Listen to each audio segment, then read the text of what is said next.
this park ranger would tell them, okay, yeah, feel free to hang around the park and hang out on the walking trails, but do not go up into the mountains. And he pointed out a couple trails that they should not go up. And he said, don't go up into these more mountainous trails. And then on this ice shelf, the snow had collected, so you could theoretically walk out onto this shelf thinking that you're on solid ground, when really you would be walking over a cliff, standing on nothing but this brittle ice. Today, I'm going to tell you one of the saddest stories I've ever come across while looking for content. But before I get into that story, if you're a fan of true crime, mysteries, and strange occurrences, please like this video, subscribe to the channel, and share it with a friend. And now that you've done so, let's open the vault.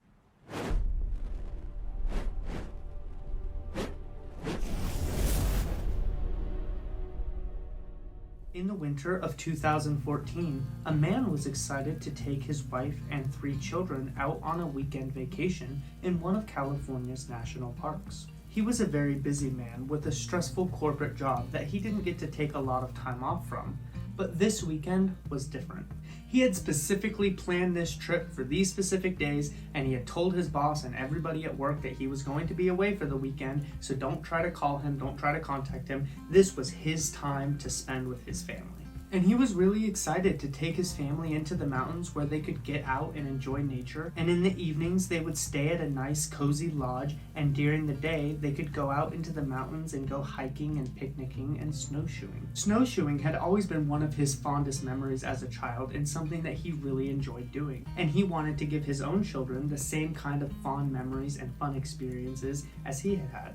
So early in the morning, this man and his wife and their 3 children would all pile into the car and begin driving the few hours up into the mountains where they would get to this national park so that they could check into their lodge and then spend the rest of the day snowshoeing. So they would arrive at this lodge in the late morning to early afternoon, and they would get checked in and get everything situated, and then towards the later end of the afternoon they would head out to enjoy their day in the park.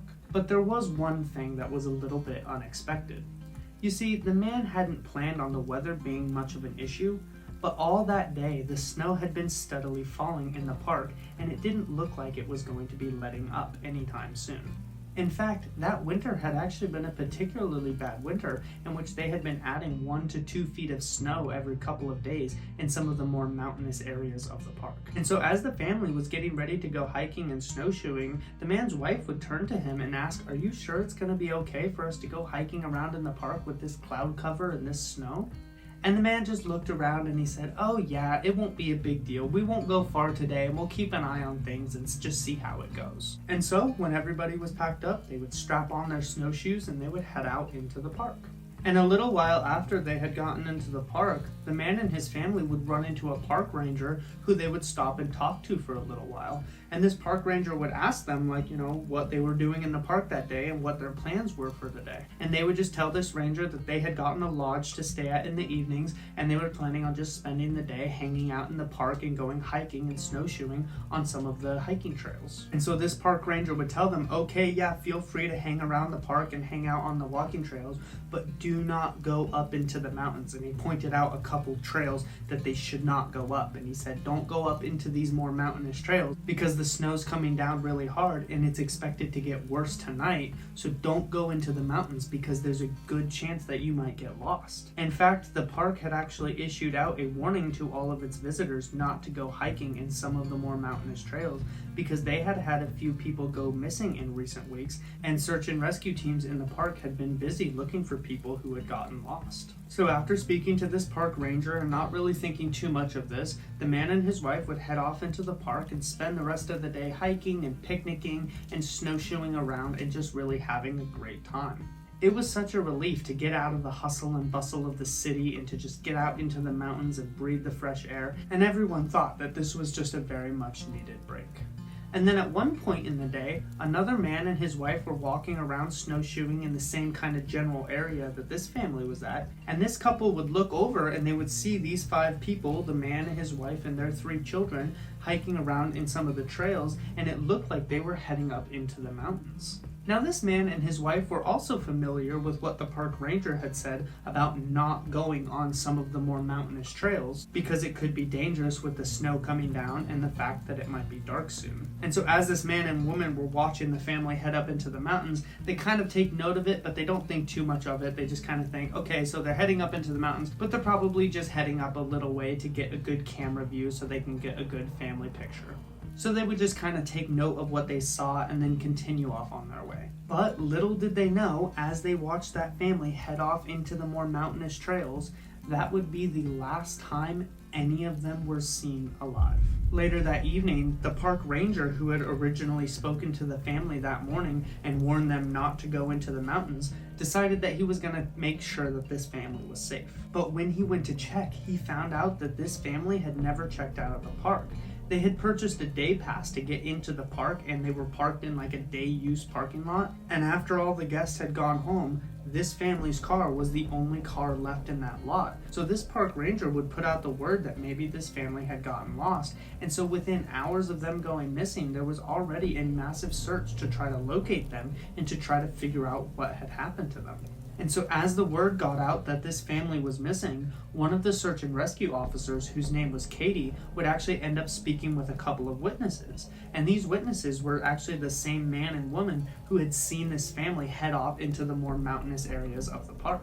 And so based on the directions that these witnesses gave and Katie's account of what she found, this is the best estimation we have of what happened to this family. Even though it might be a little dangerous to go off into the mountains, this man wasn't really content to hang out in the day use areas and in the picnic areas. He wanted his family to have the best full experience of snowshoeing that he had had when he was a kid, and that meant hiking up into the mountains and being adventurous. So he said, you know what, we'll just head off into the mountains just for a little bit. We have warm clothes and snowshoes. I'm sure everything will be fine, and we'll be back before dark so nobody will even be the wiser.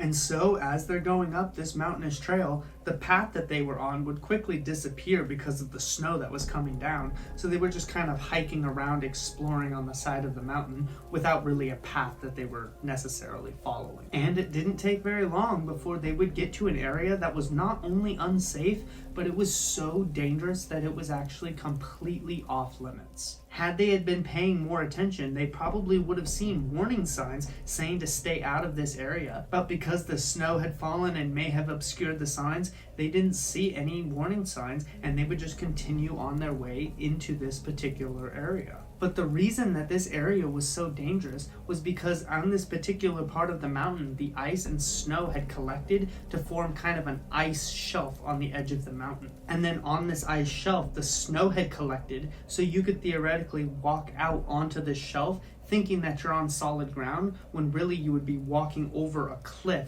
standing on nothing but this brittle ice. And so as the man and his wife and their 3 children were walking along, this is the exact kind of area that they would come into. And so as they were walking along, all of a sudden the ground literally broke beneath their feet, and they would all fall more than 300 feet down a cliff, where they would land in the rocks and in the snow.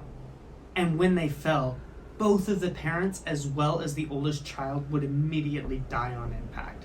But the 2 younger children, the 9 and the 7-year-old, were still alive, probably because they had landed in the snow and they were light enough to where the snow would break their fall. But unfortunately, the youngest child, the little 7-year-old girl, was badly injured. She had a broken leg and multiple broken ribs, so it was very difficult and painful for her to even move. And she was just kind of sitting there in the snow trying to shake her mom and dad awake, but they were both completely unresponsive. The next oldest child, a 9-year-old little boy, was also still alive after the fall, and he would get up and he was actually okay. He had some cuts and bruises and a severely sprained ankle, but he could at least get up and semi-walk around. And when this little boy realized that both his parents and his oldest brother had been killed in the fall, and that his little sister was so badly hurt, he tells his sister to just stay still, and he was going to go try to get some help. And so this little 9-year-old boy would strap back on his snowshoes, and then he would start hiking his way down the mountain towards the way that he thought would lead towards the main area of the park to try to go get some help for his little sister. But shortly after he began walking, this would be the time that the sun would finally set and the temperature would start to drop dramatically. And this was about the time that the search would have been getting started, but still to this point, nobody had any idea where they were. And not only was the temperature dropping dramatically, but as the sun went down, the snow also began to pick up significantly, making it almost impossible to see as this little boy struggled to take step after step, trying to get help. And so after learning from these witnesses what direction the family had gone, Katie and her search and rescue team would take snowmobiles and snowshoes up into the mountains to try to locate this family and to try to see if that they could help them. And ultimately, it was Katie and her team that would locate the family and see that they had fallen down this cliff. And by the time that they got there, they did find that indeed both of the parents as well as the 11-year-old boy had been killed. And by that point, the young girl had also succumbed to hypothermia, and she would die curled up next to her mother.